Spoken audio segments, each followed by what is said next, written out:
Good morning and welcome to Evercore's second quarter 2025 earnings conference call. Today's call is scheduled to last about 1 hour, including remarks by Evercore management and the question and answer session. In order to ask a question, please press the star key followed by the number 1 on your touchtone phone at any time. I will now turn the call over to Katie Haber, Managing Director of Investor Relations at Evercore. Please go ahead. Thank you, operator. Good morning, and thank you for joining us today for Evercore's second quarter 2025 financial results conference call. I'm Katie Haber, Evercore's Head of Investor Relations. Joining me on the call today is John Weinberg, our Chairman and CEO, and Tim Lalonde, our CFO. After our prepared remarks, we will open up the line for questions. Earlier today, we issued a press release announcing Evercore's second quarter 2025 financial results. Our discussion of our results today is complementary to the press release, which is available on our website at evercore.com. This conference call is being webcast live in the For Investors section of our website, and an archive of it will be available for 30 days, beginning approximately 1 hour after the conclusion of this call. During the course of this conference call, we may make a number of forward-looking statements. Any forward-looking statements that we make are subject to various risks and uncertainties, and there are important factors that could cause actual outcomes to differ materially from those indicated in these statements. These factors include, but are not limited to, those discussed in Evercore's filings with the SEC, including our annual report on Form 10-K, quarterly reports on Form 10-Q, and current reports on Form 8-K. I want to remind you that the company assumes no duty to update any forward-looking statements. In our presentation today, unless otherwise indicated, we will be discussing adjusted financial measures, which are non-GAAP measures that we believe are meaningful when evaluating the company's performance. For detailed disclosures on these measures and the GAAP reconciliation, you should refer to the financial data contained within our press release, which is posted on our website. We continue to believe that it is important to evaluate Evercore's performance on an annual basis.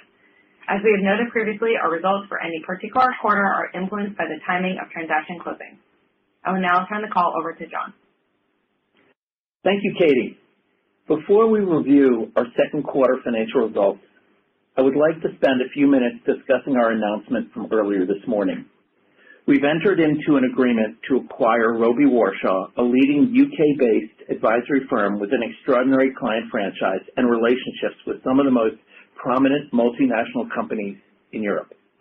For 30 years, Evercore has been committed to delivering for clients by expanding our capabilities and talent each and every year, building a firm grounded in excellence and long-term high-quality growth. This acquisition continues that approach, enhancing our ability to create value for all of our stakeholders. Robey Warshaw's partners have advised on some of the largest and most complex transactions globally, including 7 of the 10 largest in UK history. This year, Robey Warshaw advised Banco Santander on its $3.9 billion acquisition of TSB, Direct Line Insurance Group on its $4.5 billion acquisition by Aviva, and Johnson Matthey on its $2.4 billion sale of its CT division to Honeywell International. In the UK, Robey Warshaw has been a trusted advisor to over a quarter of the FTSE 100 and has significant reach in the continent and globally. Robey Warshaw's business is highly complementary to Evercore's broad and growing EMEA platform. This acquisition is a significant step in our global expansion strategy. By combining Robey Warshaw's long-standing trusted relationships with large-cap clients and Evercore's relationships, broad product capabilities, deep sector expertise, and global reach, we are enhancing the value we can deliver to clients around the world. As you have seen, we've been accelerating our growth in EMEA in recent years, including key additions in France, Spain, and most recently, Italy. This acquisition will further strengthen our presence in the UK and the broader region. It will also strengthen our global efforts as we continue to serve large multinational companies on their most important transactions, including cross-border. With the addition of Robey Warshaw, Evercore will have more than 400 bankers across 9 countries in the region. We believe this transaction will unlock synergies, creating value for our shareholders and enhancing our ability to serve clients.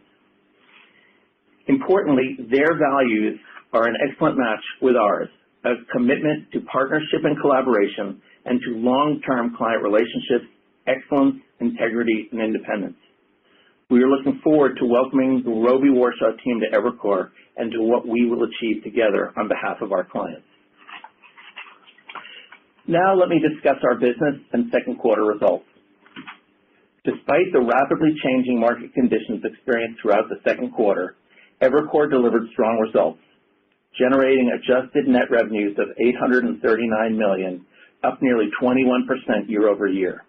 In the first half of 2025, Evercore generated over $1.5 billion in adjusted net revenues, a 20% increase compared to the same period a year ago. These results represent record revenues for both second quarter and first half. The strength and resilience we have demonstrated so far this year reflect the execution of our growth strategy and the versatility of our business model, which enable us to serve our clients and deliver results for our shareholders in various types of environments. Since the market disruption in late March and in early April, business conditions have improved with increasing CEO confidence levels, receptive debt and equity issuance markets, and healthy engagement with both corporates and sponsors. Year to date through the end of the second quarter, industry-wide global M&A volumes were 30% higher than a year ago, with volumes increasing steadily each month. Our backlogs continued to build throughout the quarter, and our client dialogue activity remains robust. While uncertainties remain, we continue to be optimistic about the path forward. As we move through the year, we expect greater clarity and stability in the markets, which should support continued improvement in the investment banking environment. Shifting to talent, we continue to make progress on our recruiting goals. Since our last earnings call, 4 senior managing directors have joined our investment banking practice in private capital advisory, healthcare, industrials, and in Italy. And 3 investment banking SMDs have committed to join our franchise, 2 focused on logistics and transportation, and 1 focused on ratings advisory.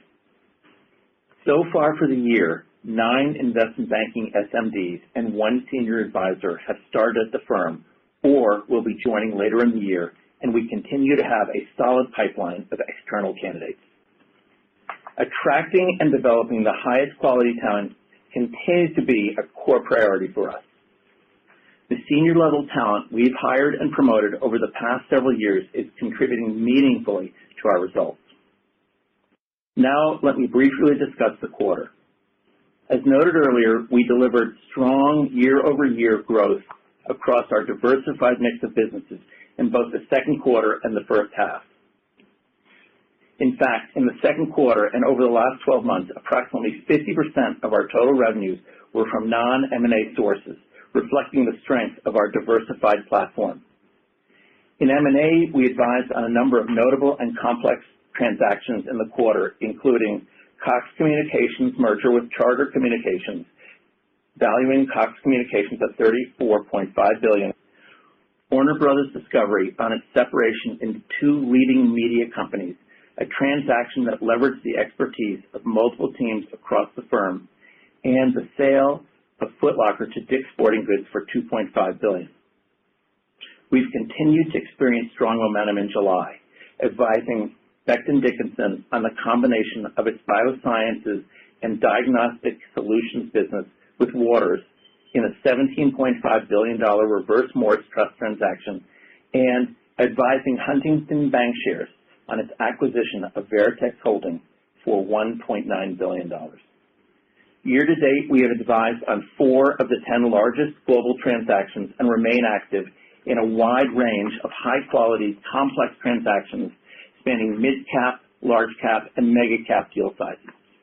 Our European business saw growth in the quarter with an increase in activity across most sectors and products, and momentum for deal activity in the region continues to build. Activity among financial sponsors continues to strengthen, and we are experiencing strong levels of sponsor dialogue. Our strategic defense and shareholder advisory group remains highly active as the number of activist campaigns in the U.S. reached new records in the first half of the year. The liability management and restructuring group continues to see strong activity levels.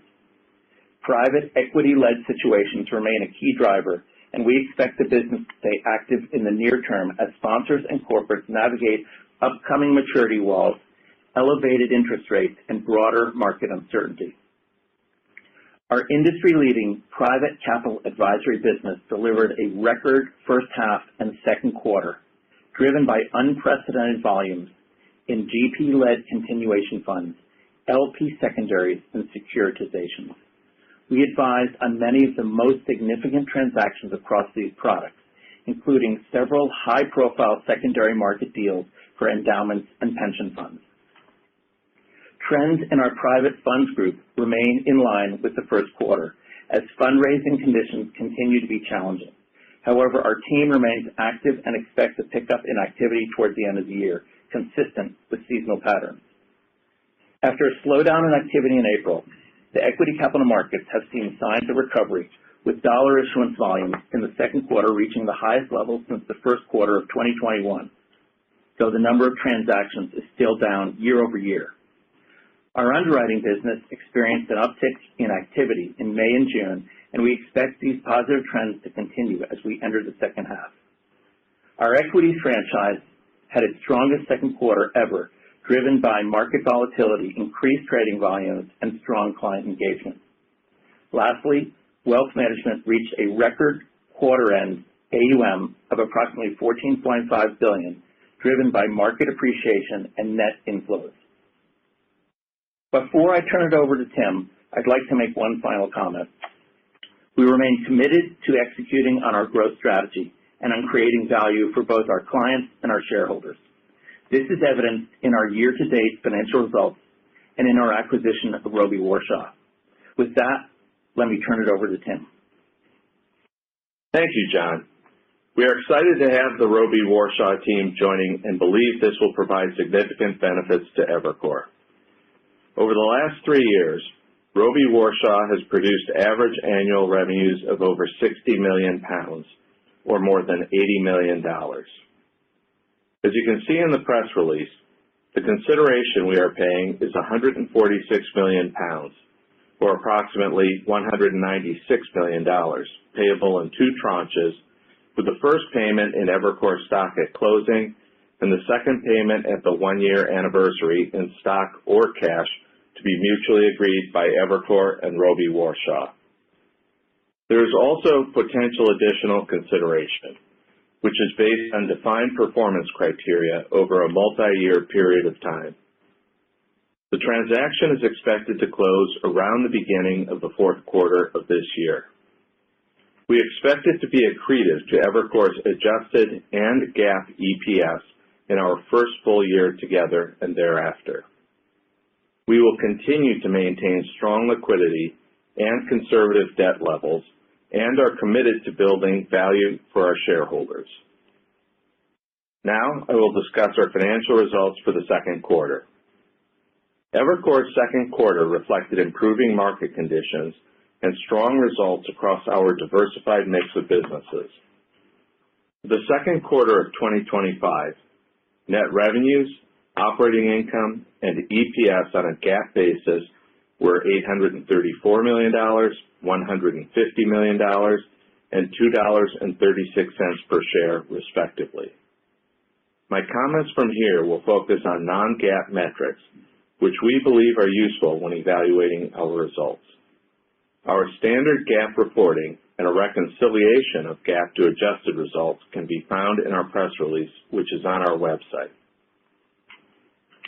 Our second quarter adjusted net revenues of $839 million increased 21% versus the second quarter of 2024, which was a record for the second quarter, and we also achieved record revenues for the first 6 months of the year. Second quarter adjusted operating income of $157 million increased 37% versus the second quarter of 2024.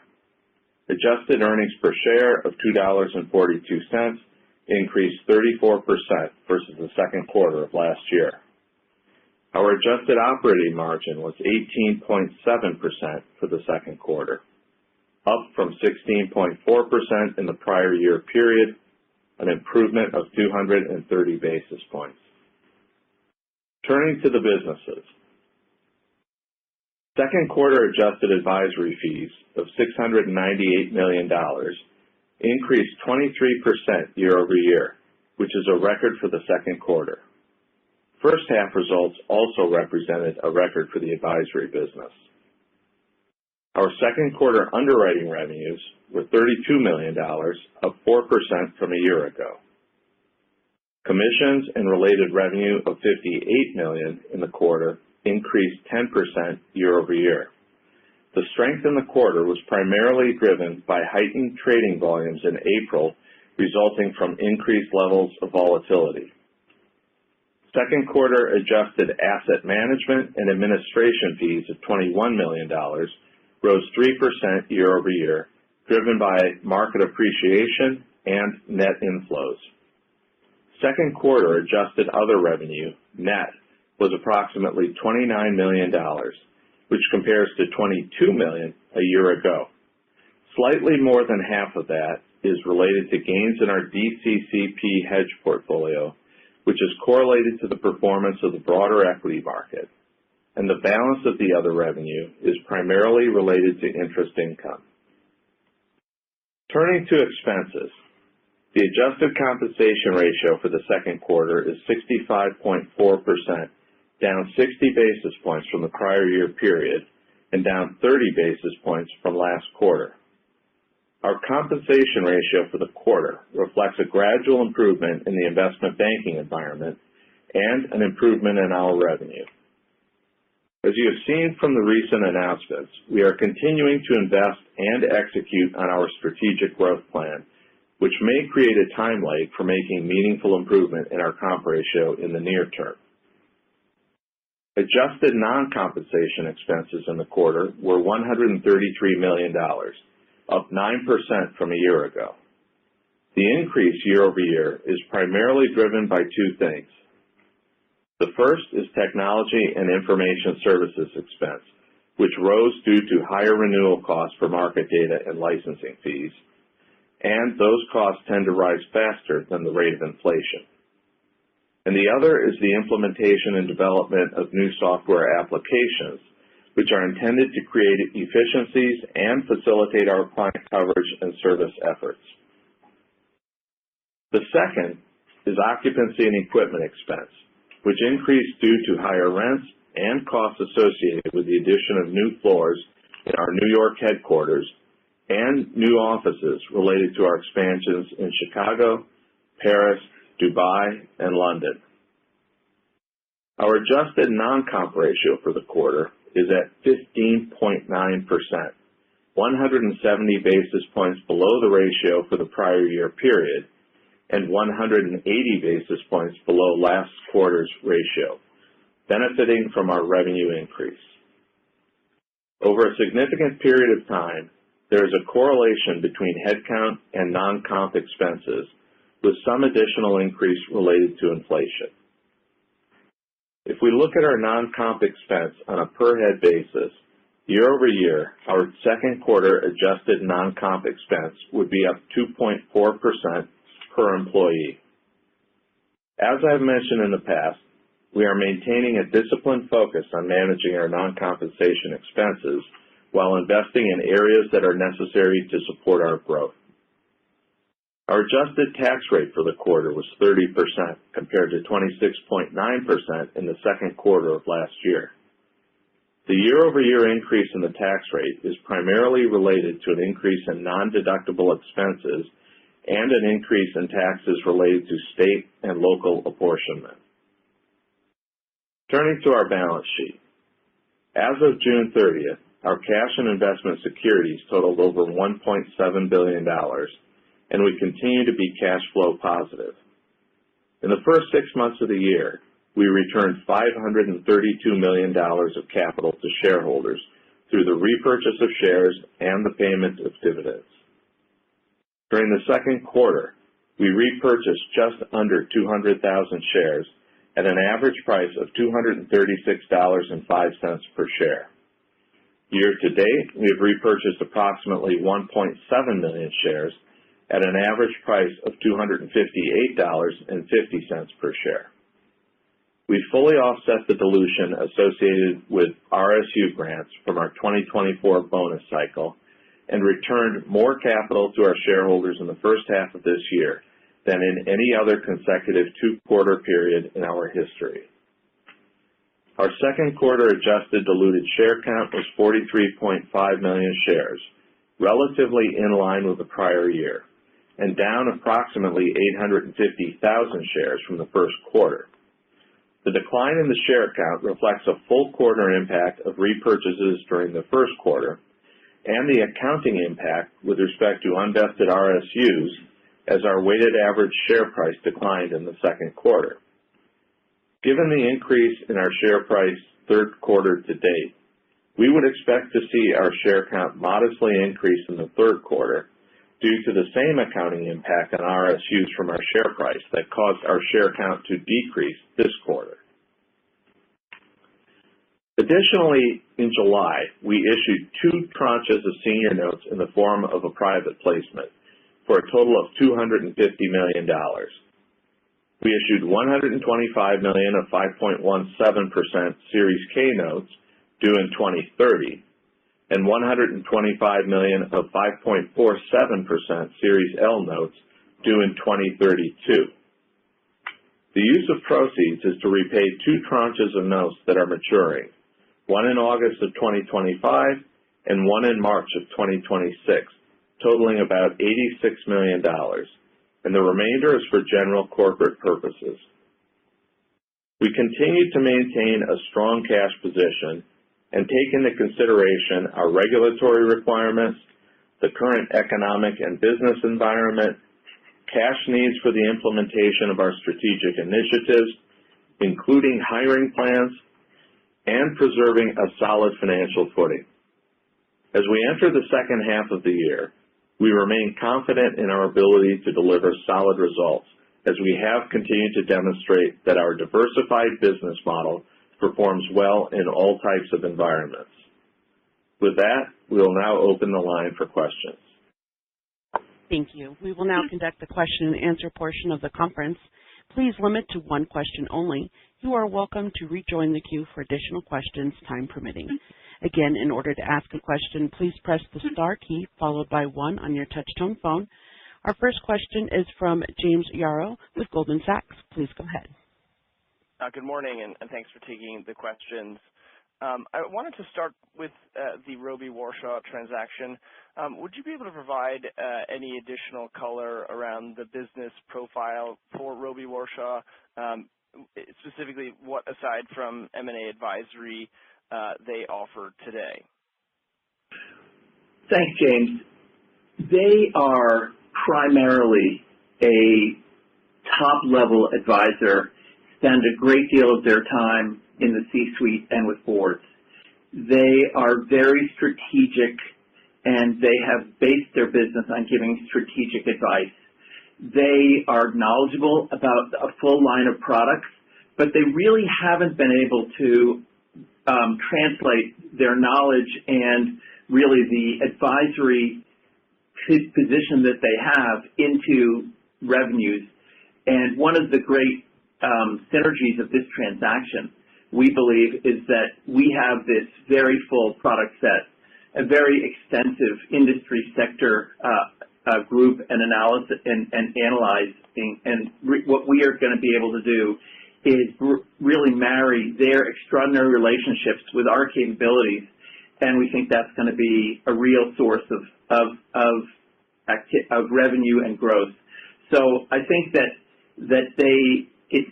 what they really have, which is absolutely extraordinary, is this amazing client franchise, trusted relationships with so many very important companies, and I think that marrying that with our capabilities will actually be quite powerful. That's great. Thank you for clarifying that. For my second question, just around M&A, the backdrop, you sound constructive, but perhaps you could talk about whether in the boardroom you're still seeing impacts from tariffs and weighing on potential transactions. Well, there's no question that there is not the full-on merger, activity that you might have seen at the beginning of the year or that we anticipated. But having said that, I think that boards and management teams are getting more comfortable, and they believe they have more certainty.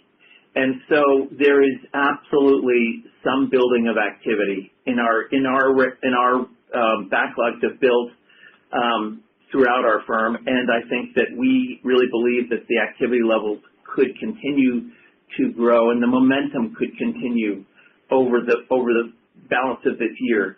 So the answer to your question really is that we see that people are becoming more comfortable. There's more certainty. There is more clarity. Having said that, we don't think we have a full-on, absolute, roaring recovery at this moment. Thanks a lot. I'm sorry, sorry for asking two questions. Thanks. That's okay. That's okay, Dan. Our next question will come from Ryan Kenny with Morgan Stanley. Please go ahead. Hi, good morning.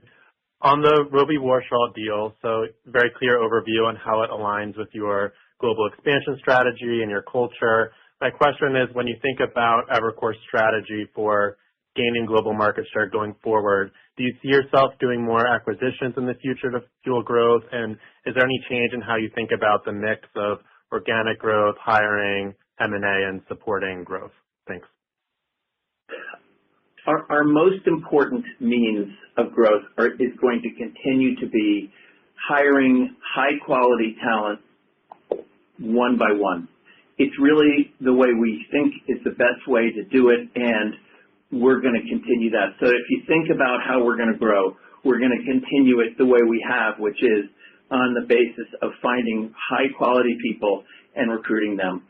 The reason we did Robey Warshaw is that we found an extraordinarily high-quality organization which really had such a good match with us culturally and had some really interesting synergies from a business perspective. We would not be doing an acquisition if it hadn't been for Robey Warshaw. Having said that, we'd not take anything off the table. If something comes up, we'll evaluate it. But I think if you think about us and how we're going to grow, we're going to aggressively grow one by one. We're going to continue to drive our pipeline. And I'd say that, this year, as you probably know, we really have 10 senior people in, and we have a really healthy pipeline, and we're going to continue to grow that pipeline and execute on that pipeline. I hope that helps. Thank you. That helps. Our next question comes from Devin Ryan with Citizens. Please go ahead. Good morning, and congrats on the deal. The question just on kind of the diversification of the business. So obviously, you highlighted again the second quarter and actually the last 12 months, approximately 50% of revenues were from non-M&A sources. So obviously, terrific job just kind of diversifying the business and seeing growth in some of those non-M&A businesses like private capital and restructuring and shareholder advisory. But it's also been a tougher M&A market. So I'm just curious if we should think about this as kind of a new baseline or kind of where you want to be from a mix perspective, or is that simply, as M&A kind of reaccelerates here, these other businesses maybe don't keep up and so the mix goes back down to 40% or something less than that? Thanks. Well, it's hard to know exactly what the percentages are going to fall out to, but I would say that mergers is building. And we are very leveraged on our merger business. And as our merger business builds, we believe it will over time build and really continue to be not the lion's share, but a significant piece of really what we're able to do with clients. PCA, restructuring, activism, defense, those are very, very good businesses. I don't see them really slowing right now. I think that they all have, really healthy activity levels, and we really don't see that there's going to be weakness there. But we do think the merger business will strengthen, and so then by definition, the merger business will probably pick up and do a higher percentage. But we intend to continue to invest in our non-merger businesses. So hopefully over time, you'll see something that does approximate 40 or 50%. I don't know where it'll fall in the middle, of that. But clearly we think that all of those businesses will grow, and the merger business will probably grow faster as the market really does recover. That's great color. Thank you. Our next question comes from Alex Bond with KBW. Please go ahead. Hey, good morning, everyone. Thanks for taking the question. So it looks like industry secondary volumes reached a new high in the first half of the year, and you also mentioned that PCA revenues reached new highs in both 2Q and the first half. So just wondering if you can go into a bit more detail on the outlook for industry volumes in this area in the back half of the year, and then also maybe how you think about how the competitive dynamics in the secondary space on the advisory side may evolve as broader momentum in this area continues. Thanks. Sure. Competitively, there's no question that there are many people who are talking about really ramping up their activity level here. And so I do believe the competition will heat up even more. We are very well positioned. We have an outstanding team. We have a lot of experience. We have a real track record of success. So we think we're going to compete very well in that. In terms of the second half, it was a very good first half, as we said. We continue to see a very strong activity level on really all fronts, both on the GP level with continuity and the LP level, where we've been involved in some of the most high-profile secondary sales. We think that we're going to continue, and I think that from our standpoint, I don't see a slowdown. I do believe that we may not ramp as fast in the second half as we did, but we feel very comfortable with the levels we're at right now. Understood. That's helpful. Thank you.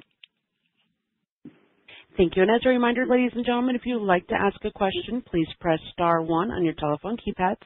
We'll go next to Brandon O'Brien with Wolfe Research. Please go ahead. Good morning, and thanks for taking my questions.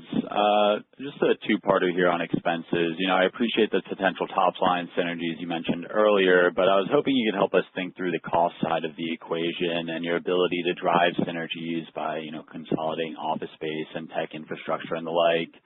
And then as we think about margins for the combined entity, Tim, I heard your comments on the comp ratio improvement. But just want to get a sense of your confidence in your ability to get your comp ratio back down to the sub 60% level once the cadence of hiring goes back to a more normal level. Yeah, sure. Thanks for the question, Brendan. Look, we as I've said on previous calls, both compensation and non-compensation expenses are a significant focus of the firm. On the compensation side, and I think I mentioned this in my prepared remarks, we're very focused on achieving optimal value for the shareholders by balancing our investing in people, which is how we grow our firm, along with managing our expenses. As you mentioned, we did make some progress on the comp ratio this quarter. We have made, what I would say quite meaningful progress from where we were 2 years ago. And I'm not satisfied with where we are. I think I'd like to take it lower. I think, the comp ratio you saw for this quarter is reflective of our best judgment in relation to an accrual that takes into consideration what happened during the quarter and also our outlook for the remainder of the year. So I as I sit here today, not saying that, in the near term, which I would define as the next quarter or two, quite significant changes because our accrual reflects what we currently see today. But we certainly are going to strive to make improvements looking beyond that. So that's on the compensation side.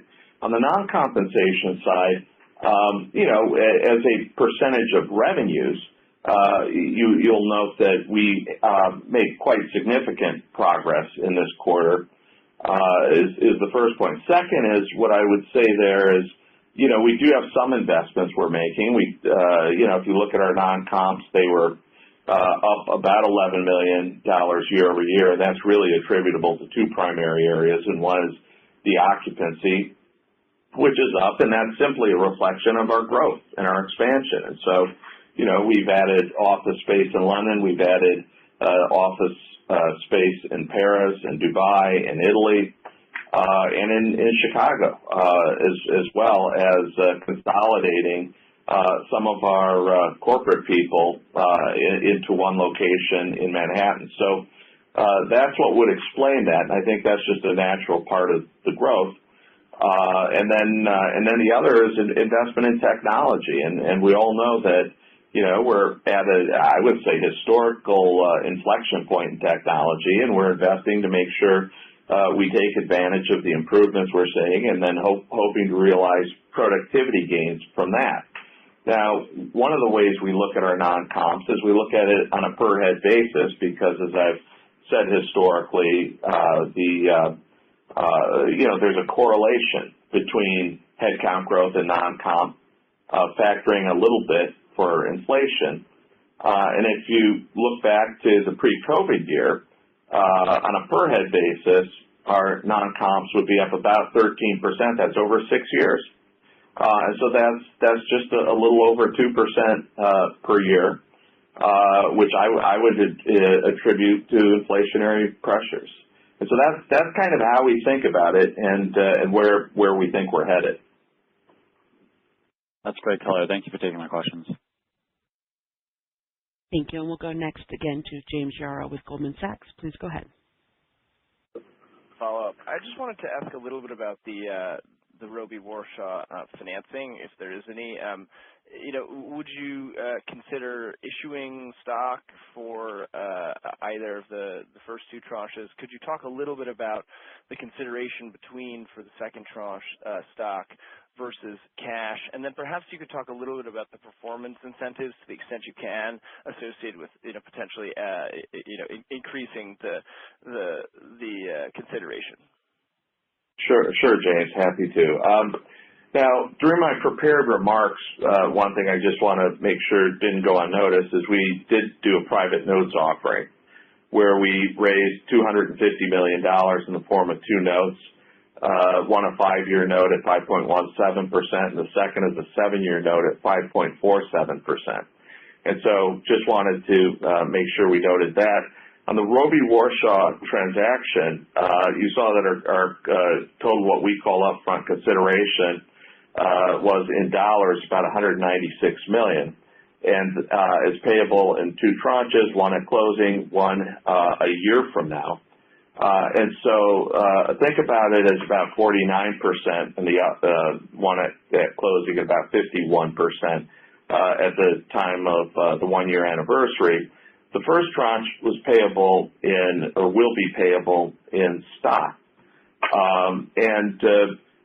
As you know, we've been very disciplined about trying to manage our share count. And so,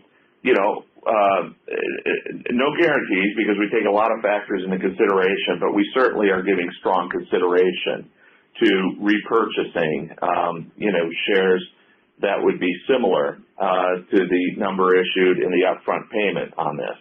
And so in a way, you might think about it as net cash. We love the idea of issuing shares and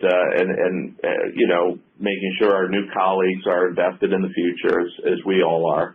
But I think from a shareholder standpoint, you could think about it as maybe netting out as we proceed in time, and are giving strong consideration to repurchasing those shares. And then if you look at the balance of payments due, you should think about it as it could be some combination of stock and or cash, but to the extent it's stock, we again at that point would consider give strong consideration to repurchasing shares. So from a shareholder standpoint, over time, this should be thought of as a largely net cash transaction. That's the first point. Second is you asked about any additional consideration. So of course we noted in our press release that there is, the potential for future consideration. And I think, I'm very pleased with the structure of the transaction because that potential future consideration is only earned to the extent of two things. Number one, that the Roby Warshaw outperforms our base assumptions in the projections that we used, and number two, in the event that significant synergies and aligned goals are achieved. And if that happens, and they earn additional potential consideration, that is a win-win because it also is very value accretive for our shareholders the way it's structured.